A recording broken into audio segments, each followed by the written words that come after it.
piles of mulch leave a heavy perfume of California bay leaf which permeates the air, adding yet another reason for me to go out to the garden even on this chilly autumn morning. 2 years ago, when I first started planning this project, my early designs consisted of raised beds in one section of the yard, chickens in another, and fruit trees and grapes organized into neat and tidy rows in the middle, basically mimicking what I had seen on other farms and vineyards on the Central Coast. As you can tell, this is definitely not what I ended up doing. I'm so glad I came across permaculture and realized what I really wanted was a food forest. A self-sustaining system that regenerates the land by tapping into the genius, divine-affirming designs found in nature.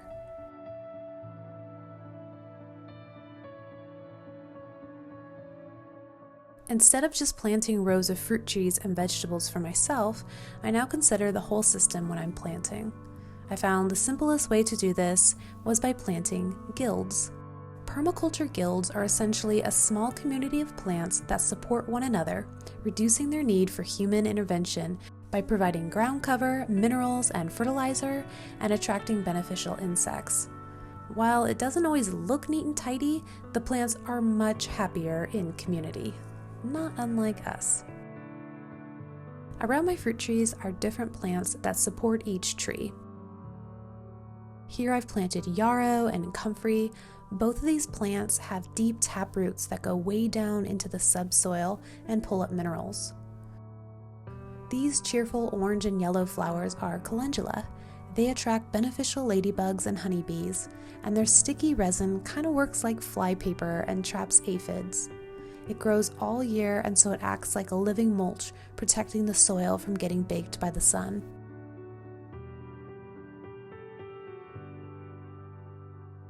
Narcissus bulbs such as these little daffodils deter gophers, though I still use gopher baskets.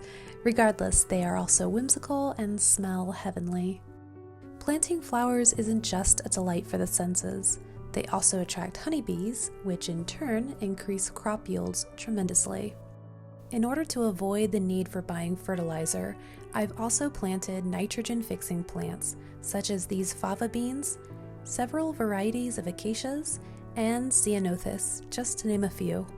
These plants pull nitrogen from the air into the ground, which is released when they are pruned or their leaves fall and decompose, and this provides food for the surrounding plants. It's a labor-free way to fertilize the garden. Today on the edge of the forest, I'm planting purple muhly grass. I'm using it as a living mulch to protect the soil from the sun. I've found that by following nature's blueprint, rather than fighting the forces all around us, we can tap into a divine design that has been laid before us to guide us into a more joy-filled and peaceful life.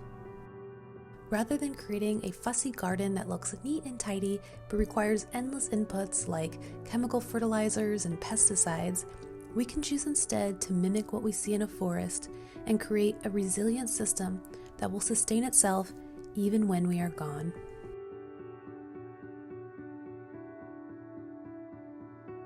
Just like us, plants need community to thrive and be as happy, healthy, and productive as possible.